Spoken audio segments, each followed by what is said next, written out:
G'day everyone, Eric here. I love Beast Wars. I know from my analytics that I attract a lot of the old guard, the G1 kids. But I was introduced to Transformers with Euro G1 and G2. Beast Wars? Beast Wars made me fall in love with this brand. Where you cried over Optimus Prime in the film, I did at the end of Beast Wars Season 1 when Primal's pod blew up. Still gets me a bit. I know for a lot of my generation of Transformers fans, Beast Wars is a big part of our collective childhood memories. So, why doesn't anyone like it anymore? Right time, right place. Beast Wars is in a very interesting position historically. Transformers the brand was damaged by the film. Wait, I still function. Wanna bet? But chugged along till 1990 when it just couldn't offer anything new and interesting while the Teenage Mutant Ninja Turtles were at the heights of Turtle Mania.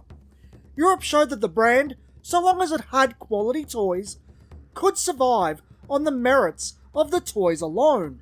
But unfortunately for Hasbro, their relaunch as the Transformers Generation 2 coincided with the launch of the Mighty Morphin Power Rangers. Ranger Mania was a thing, G2 not so much. While the fandom likes to say a lot as to the quality of late G1 and G2, there are some very valid arguments against both. The fact of the matter is that the competitors were stronger. There wasn't much Hasbro could do to combat two cultural phenomenons. This leads us to Beast Wars and the origins of modern Transformers. Evolving from a McDonald's promotion of all things and taking influences from Guyver, the team at Kenner, who became Hasbro's boys division after being purchased by Hasbro, reinvented Transformers for a new generation. You could say Beast Wars is the real Generation 2 from a certain point of view. Due to the Transformers brand being so tainted, it would take a back seat, with this line being dubbed Beast Wars Transformers. While a lot of Beast Wars success can be put at the feet of the truly special show with revolutionary technology from mainframe entertainment, Beast Wars also benefited from right time, right place. The 90s was heavy with animal-themed games and toys, and 1996 was the perfect time to launch a toy line. Power Rangers had fallen into obscurity with the 1995 film, and Pokemon was still 2 years away. Even the biological horror looks inspired by Guyver fit into the darker tones of the 1990s. Everything was set up for Beast Wars to succeed, and it did. Then the 90s come to a close, and we get Beast Machines. I think you can make a very similar argument for Beast Machines that you can for late G1 and G2. Beast Wars didn't feel as relevant by 1999.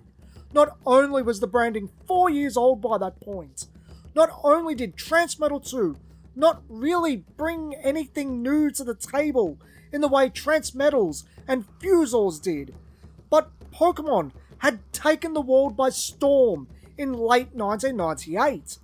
Transformers couldn't compete with the biggest kids property ever created at the heights of its popularity. I think this partially goes into why Beast Machines failed too. Pokemania was still going strong, something that would keep going through 2000, only dying down in 2001 between the releases of the initial Generation 2 games and Pokemon Crystal. While I personally like Beast Machines more than I think most people do, the cartoon and the toy line are rightfully controversial. Either way you cut it, the designs for the Maximals can be an acquired taste, to say the least, and the show itself is much the same.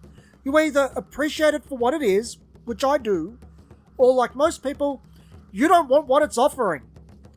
This also marks the end of the Beast era, as in 2001, instead of continuing with the Beast continuity in Transtech, Hasbro would adopt Japan's Car Robots toy line as robots in disguise.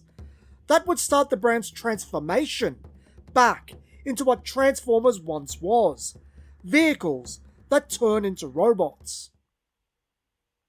The Age of Extinction. The demise of the Beast era isn't so much a sudden stop of Beast Wars toys as it is a gradual phasing out.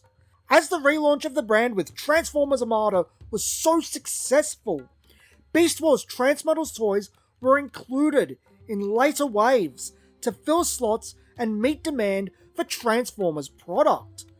This is also the origins for the original Transformers Universe toy line, a line entirely composed of redecos, including Beast Wars toys.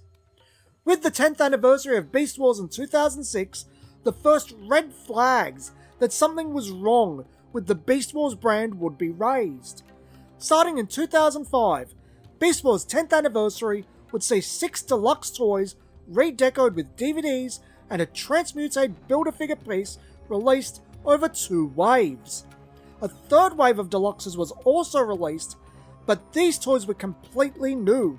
Designed to fit into the Transformers Cybertron toy line releasing at the same time, these toys were conceived with the possibility of the 10th anniversary line performing poorly and needing to be put into Cybertron, which they were anyway with new decos.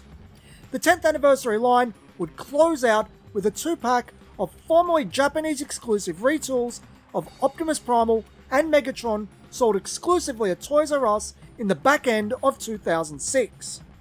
Beasts, or more precisely the Predacons, would serve as a highly memorable subplot in 2008's Transformers Animated, featuring Black Arachnia and Waspinator. Both characters were completely reimagined in terms of personality and usage, but in terms of their form, Waspinator is a stylized take on the original toy, while Black Arachnia is a hybrid of her original toy and her Beast Machines toy. The next time we see the original Beast Wars characters is in 2008 with the second iteration of the Transformers Universe brand. This would include completely new toys for Dinobot and Cheetor, 2 of the most popular toys of the Beast Wars Deluxe assortment. Unfortunately, they are 2 pretty universally disliked toys. They look horrible in both forms, the Dinobot's colours are strange, and they aren't fun to transform. The next time you see Beast Wars turn up in a proper Transformers line is 5 years later with Thrilling 30, the 30th anniversary of the Transformers brand. This would include Rattrap, Waspinator, and Rhinox. Also, Skybite kind of counts given its origins as a redeco of a Beast Wars Transmodels 2 toy. All of these toys were much better executed than the toys of 2008, though Rattrap became a notorious shelf warmer for years. I can also personally attest to Rhinox ending up at international toy stores at discount prices too. Masterpiece would delve into Beasts with 2016's Beast Convoy, with this collector-focused line periodically releasing Beast characters since. None of these toys, however, have been released by Hasbro, though the Japanese releases have been available via fan channels. I can't find citations right now, and I did ask around, but the word on the street was that Hasbro higher-ups had lost faith in the Beast Wars branding. I swear reading this article, and so does Perspective End. I reached out to Protoman on Twitter as well, but he didn't respond. I just couldn't find anything on TF Wiki, via related pages, or on Google, but I do remember this.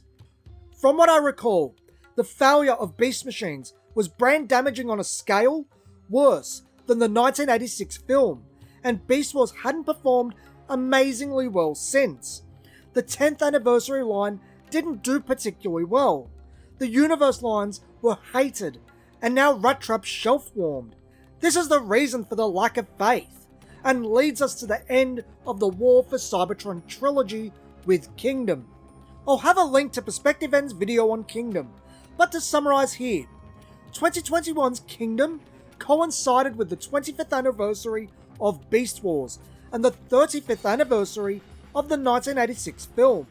It was meant to be G1 Season 3 themed, but the designers pushed Beast Wars, resulting in the creation of Studio Series 86 and Kingdom doing dual service as both a companion piece to Studio Series 86 and a Beast Wars celebration.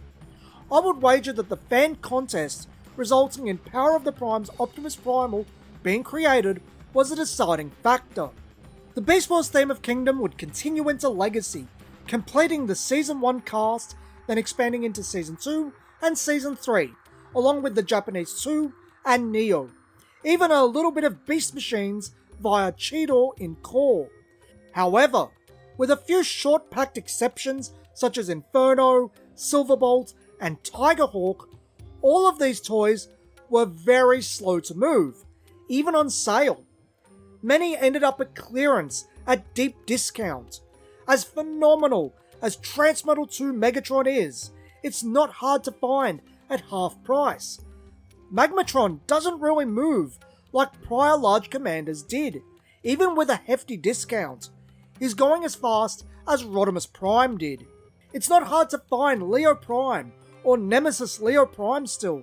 Tarantulas ended up shelf warming even before the re-release. Even with Kingdom, those toys were not hard to find long after the fact. Some even now.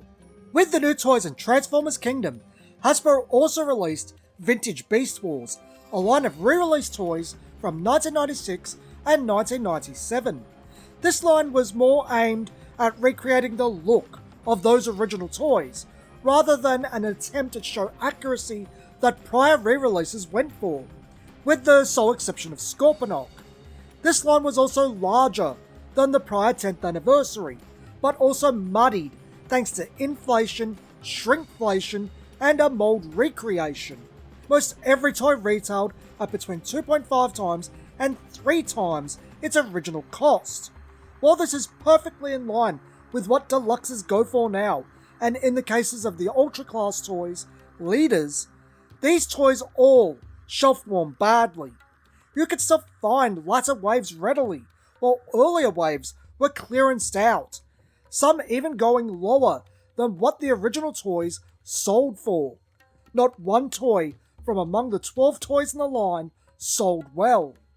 Let's talk about the most recent Transformers film, Rise of the Beasts, the bait-and-switch Transformers film that was initially presented as Beast Wars, but in reality is a bridge between 2007 and Bumblebee. With 2 exceptions, the Beast product from that film is still very easy to find and plentiful. Yes, the movie underperformed for various reasons, but the vehicles do not have the same issue outside of the heavily shipped Bumblebee. Studio Series, mainline, doesn't matter. The only Beast I can genuinely say I'd have difficulty finding on shelves a year after the fact is Voyager Optimus Primal. I know America has issues with AirRaiser, but that's poor distribution for you. This gets me to the actual point of this video. As much as Beast Wars means to me, I can't help but feel from observation that there is a lot of truth in the idea that Beast Wars just doesn't appeal in the way it once did. I've talked before about how G1 is Transformers, for better or worse.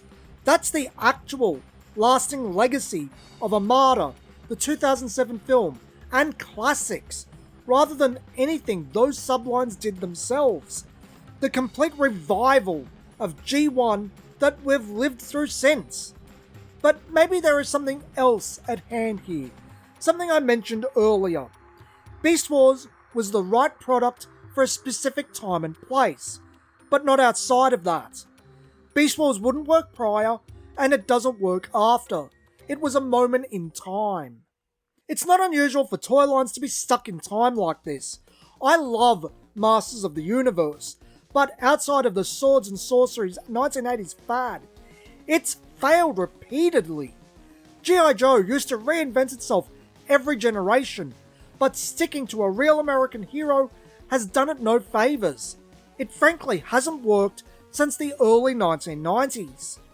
Transformers itself is a bit more timeless than either of those brands, but Beast Wars itself is part of a cycle, reinvention for a new generation, but specifically that generation.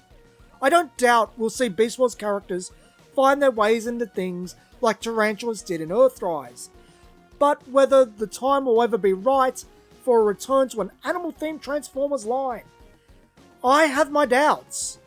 Even with what Generations is now, a mass retail collector line, it might not be the right place for it. Maybe, just maybe, those Beast Wars characters are due to transform and transcend. If you enjoyed today's video and want more Transformers content, be sure to like and subscribe. It helps out a lot. Till next time, friends, this has been Eric from Toys Down Under, and thanks for watching.